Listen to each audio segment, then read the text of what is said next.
बिस्मिल्लाहिर्रहमानिर्रहीम अस्सलाम वालेकुम। आज हम बनाने लगे हैं जी मीठे चावल, गुड़ वाले चावल चना दाल के साथ। ज़रा नई सी रेसिपी है ये।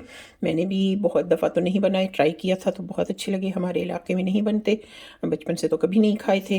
मैंने जब सुना किसी से तो फिर मैंने ट्राई किया तो मुझे बहुत पसंद आए, तो मैंने सोचा आप लोगों के साथ भी शेयर कर लूँ। बहुत टेस्टी बनते हैं।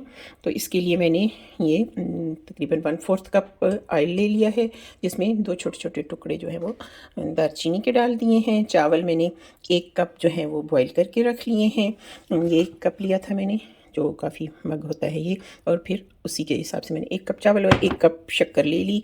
और यही वाला कप जो है आधा वो मैंने चना की दाल लेकर बॉईल कर ली है। चावल भी बॉईल कर लिए हैं, हाफ़ कुक किए हैं मैंने। और ये इसमें जो नट्स जाएंगे वो देख लेते हैं जी।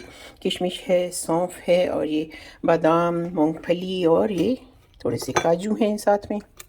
ये फ्लेम ऑन कर दिया है मैंने। दालचीनी का टुकड़ा ऑयल में डाल दिया है। ऑयल जो है वो तकरीबन 7-8 चम्मच जो है वो टेबल स्पून मैंने डाले हैं, 1/4 कप यानी कि। इसमें हम अब सौंफ और किशमिश डाल देंगे। सारी चीज़ें साथ साथ डालते जाते हैं और इनको बिल्कुल ये हल्का सा हमने फ्राई करना है, ज़्यादा देर नहीं करना, बस ज़रा सा घुमा फिरा लेंगे। सारे नट्स भी हमने डाल दिए इसमें और इनको ज़रा सा बस आधा मिनट फ्राई करके फिर हम इसमें जो है चना दाल शामिल कर लेते हैं। हल्का सा उसको भी भून लेंगे।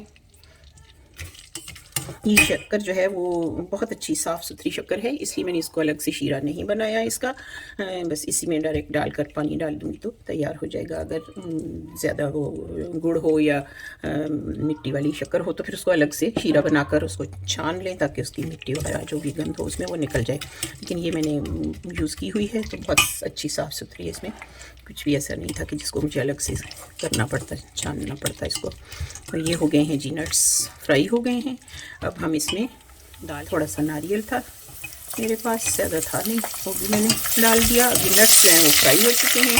इसमें हम ये चना दाल जो बॉईल करके हमने रखी हुई थी वो डाल देते हैं। ये आधा कप दाल ली थी, जिस कप के साथ मैंने थोड़ा मेजरमेंट किया है वो आधा कप दाल और 1 कप चावल थे। इसको बस थोड़ा सा फ्राई करना है। बड़ी अच्छी सौंफ की खुशबू आ रही है जी, बहुत मज़े की।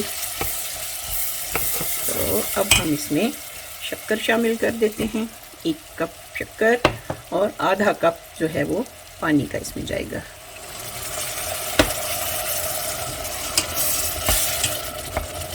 पानी के लिए चाहे तो दूध भी डाल सकते हैं, मैंने पानी का इस्तेमाल किया है। इसको बस ज़रा पकने देते हैं, फिर हम इसमें चावल डालकर दम लगा देंगे, क्योंकि चावल बॉयल है, बस उनको दम पे रखना है हमने। ये देखिए पक चुका है, ये शीरा तैयार हो गया। शक्कर बिल्कुल गल चुकी है। अब इसमें ये बॉयल किए हुए चावल जो कि हमने हाफ़ कुक किए हुए हैं, बाकी ये दम पे गल जाएंगे। हम ये चावल डाल देते हैं और फिर इसको दम पे रख देते हैं तकरीबन 15-20 मिनट के लिए।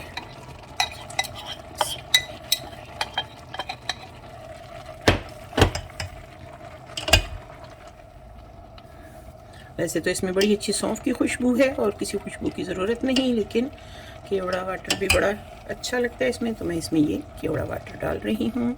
1 चम्मच, 1 टीस्पून डाल दें इसमें। पसंद है तो डालें, नहीं है तो स्किप कर दें। इसको मिक्स करके ताकि शक्कर इसमें अच्छी तरह मिक्स हो जाए। कि पानी ज़्यादा कोई नहीं नज़र आ रहा, बस इसको हमने हल्की आंच पे दम पे रख देंगे और फिर 15 मिनट के बाद खोल देखते हैं जी चावल। ये देखें 15 मिनट हो गए हैं और चावल भी बिल्कुल तैयार हो गए हैं। बड़ी अच्छी खुशबू भी आ रही है और पानी भी खुश्क हो चुका है। चूल्हा भी मैंने बंद कर दिया है। अब इनको हम डिश आउट कर लेते हैं। बिस्मिल्लाह।